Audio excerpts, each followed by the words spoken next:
Hi there, Lindsay here, the Frugal Crafter. Today we're going to paint a cute fox in watercolor pencils by Amazrock. They're wonderful. They come in this little reusable case, and I swatched them out on some paper just so I would see what they really look like, because sometimes it can be hard to tell the real color going by the lead or the barrel. I started off by shading in the fox with some kind of like a tawny brown color, and if you want a real-time version of this tutorial, you can find it on the Frugal Crafter YouTube channel, along with a traceable pattern, links to the supplies I used, and a reference photo. I overlaid some orangey yellow color just to kind of fox it up a little bit and make it a little bit more colorful, and then I went in with some darker reddish brown to do some shading. So I like to put down the mass amount of my color, or the mass tone, with the dry pencils on dry paper.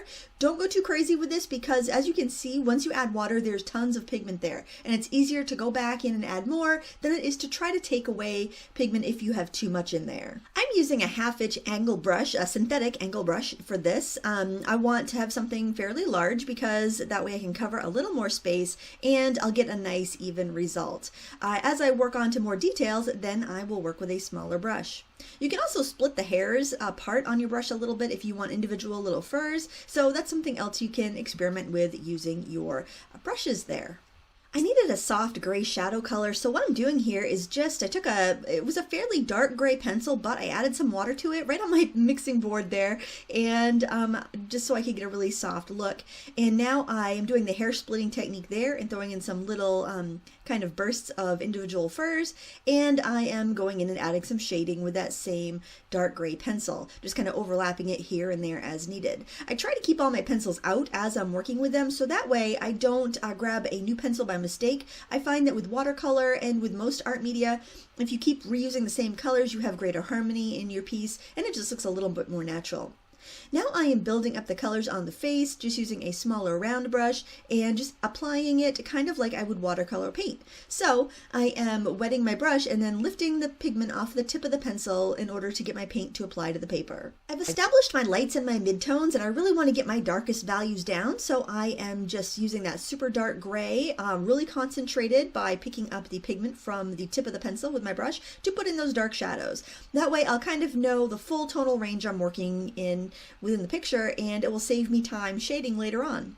While the first layers on the fox are drying, I'm going to work on the background. So I have wet the background with clear water, and I am using a brush to pick up pigment from the pencil itself and applying that into the background. I love this technique because I get a really nice watercolory look, and I can also spatter and do those other techniques that I really enjoy about watercolor, but I don't have to have another supply on hand. So this is really great if you're traveling. Maybe you're going to go on an airplane, so you can't bring a bucket of water. You can't, you might not want to bring a watercolor palette. You can bring your roll-up of pencils, a watercolor paper pad, and you're set to go. It's just such a convenient medium to use.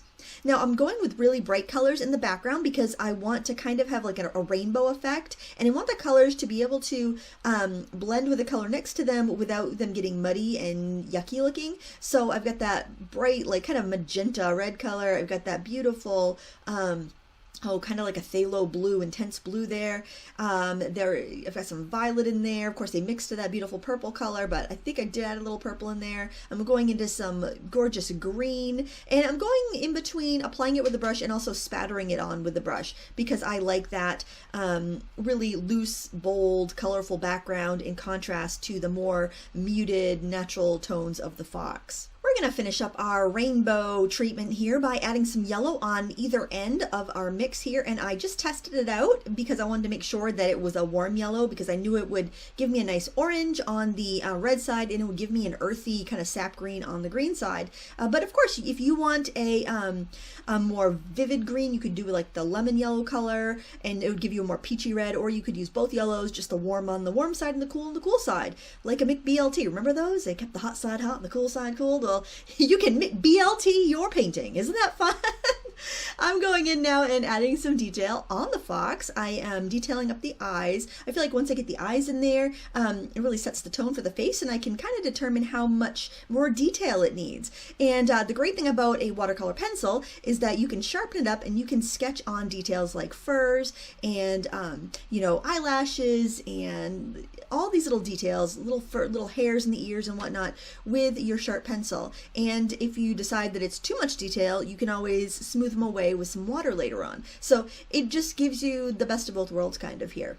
So to add some texture into the back, I'm doing the same thing with that kind of orangey color that we overlaid the brown on that first step, and I'm doing the same thing with that kind of tawny ochre brown on the back of the neck and up near the ears. Now the ears are going to be a little darker, so I'm going to be using a combination of a dark brown, the same dark brown I was using at the beginning, and also the that dark gray. So I feel like layering colors I've already used. You're not going to go wrong because your colors are all going to coordinate and match, and I would just recommend as you progress onto your painting using less media, a little less water, so that you don't affect it too greatly, because you do all the kind of the big bold stuff at the beginning, and then as you work along you're making smaller changes. Now I tried the white pencil, but I determined that the white pencil really didn't give me a lot of advantage because it was so light in the areas I was trying to apply it. So I think I would save the white pencil for working on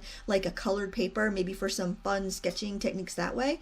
And I'm just kind of puttering around here with the sharp dark gray pencil to put whiskers in and little hairs in the ears.